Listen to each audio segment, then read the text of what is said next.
All right, so it is feeding time, and boy, is he hungry.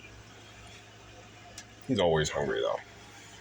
Like, I just keep feeding him and keep feeding him, and he's still hungry.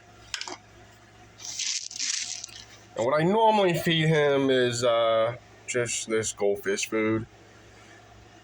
When I first got him, I assumed, because he's a cichlid, and I didn't really know he was an African cichlid. They didn't even tell me what kind he was. I just started feeding him stuff like shrimp or other high protein stuff, and then I find out that, that's not his diet. He's more into the vegetables and stuff like that. I'd like to be able to find some actual decent food for him, but this is what I've got. PetSmart doesn't really have much of a selection. Now these guys over here, I kind of just feed them all kinds of random stuff. So like the turtle food here, of course they get the goldfish food. And then I give the tiger barbs some of these floating pellets, which are almost out. But I will be giving them...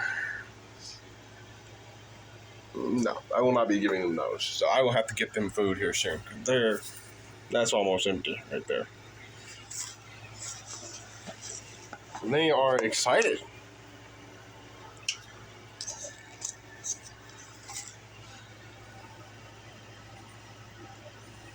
And that was a bit. No, that was enough.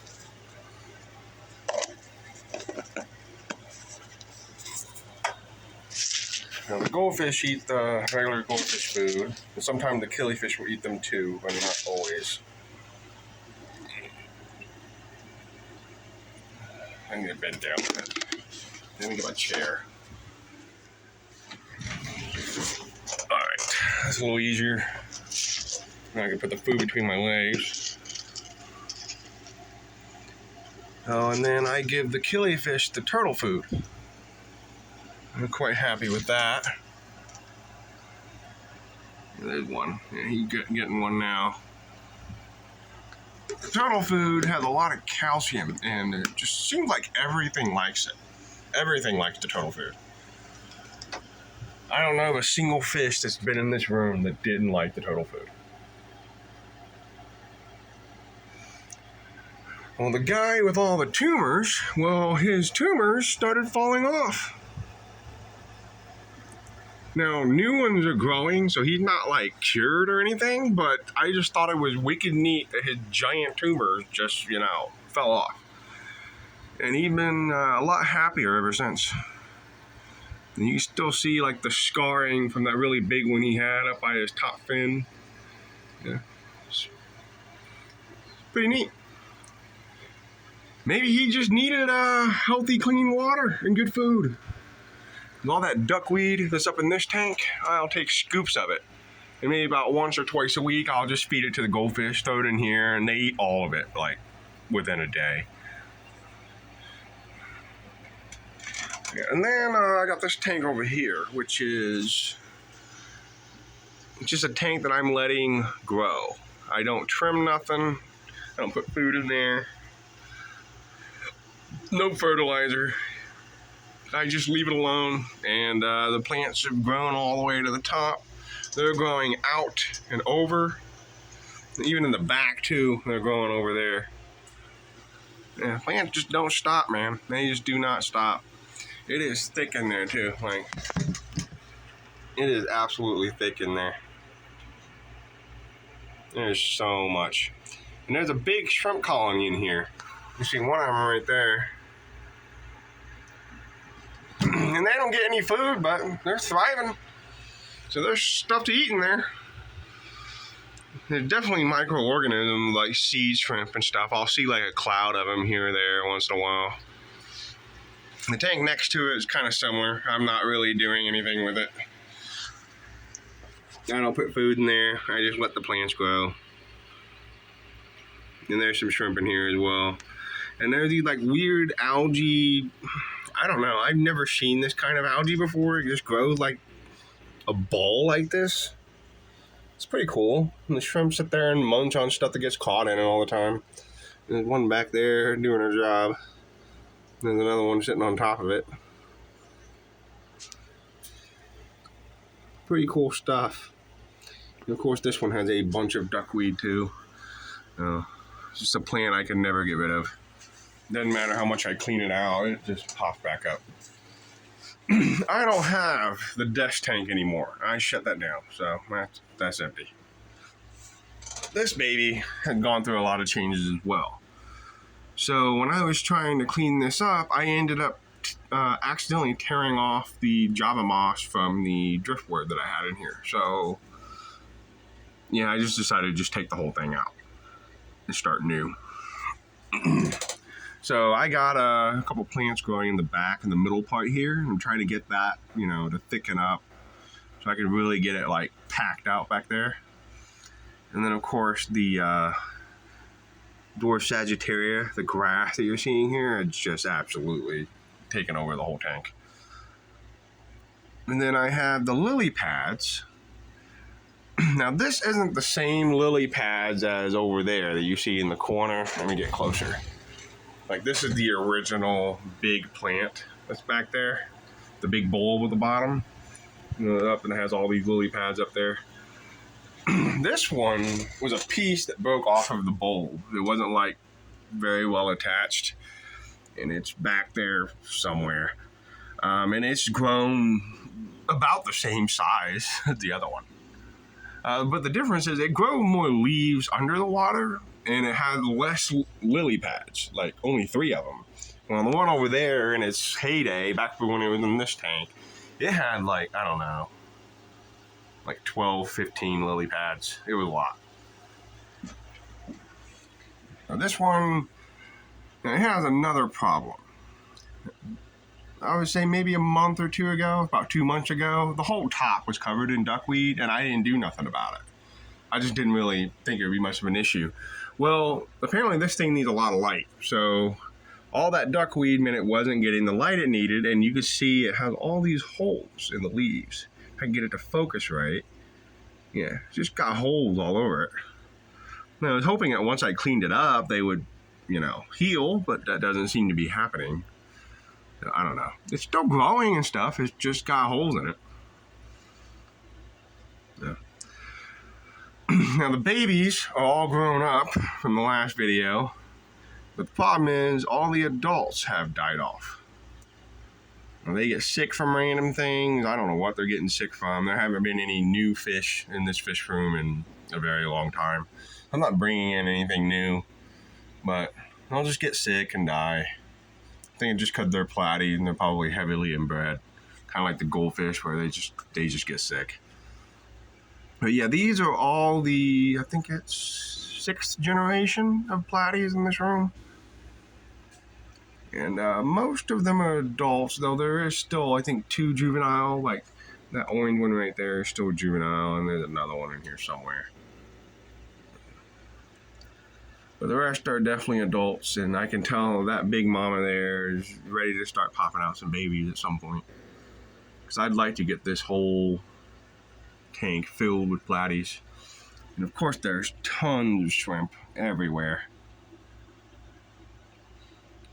Any of the little red, those are shrimps, and they're just everywhere. I can get it to focus. It's not doing it. Yeah, I don't know what it is with me and cameras, but cameras don't like me. Yeah, and that shrimp doesn't like me either. Yeah, well, they're everywhere. All over the place. I should probably feed this tank before I forget. Now, I feed them a pretty mixed diet of just random stuff. So right now, I'm feeding them algae wafers. I just grab a handful of them and drop them in there. Just make sure the shrimp have plenty to eat.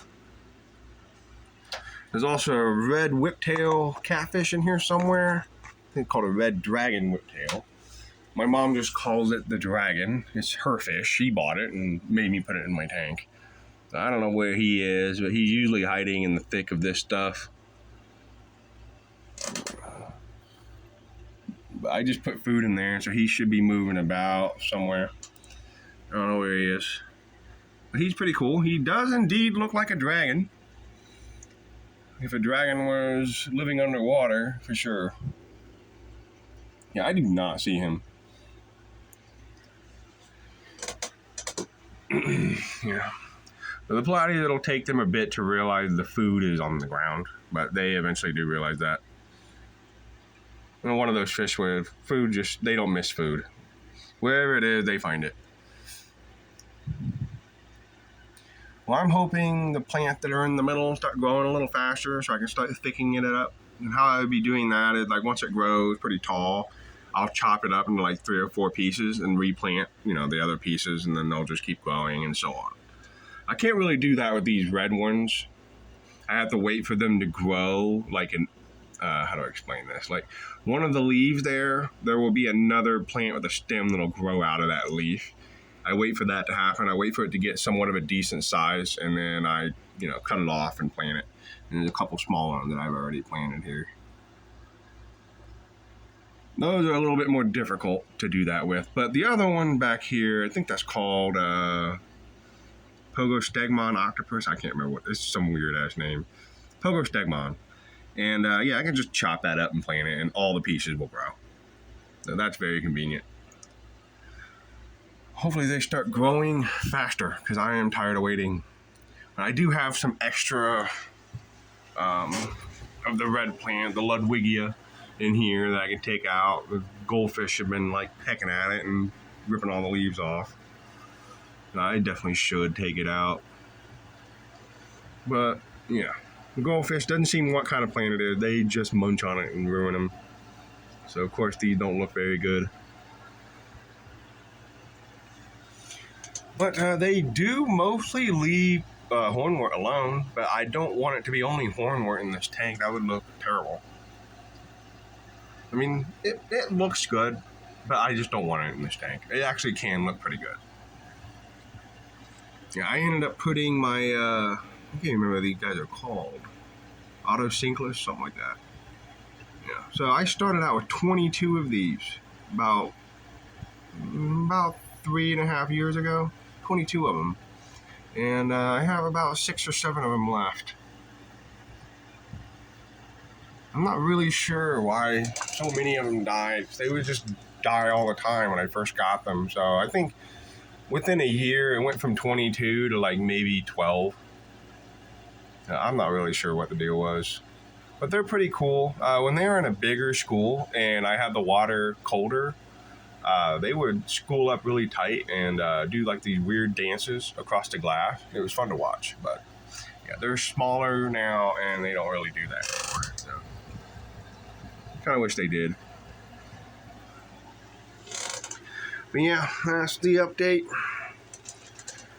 Oh, I should mention, so I set up this cave system here, and there was like gravel all across this, and the caves were higher, and this one was like almost at the top of the water.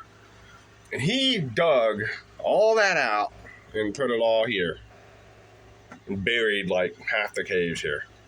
I don't know what his deal is, but he's happy about it.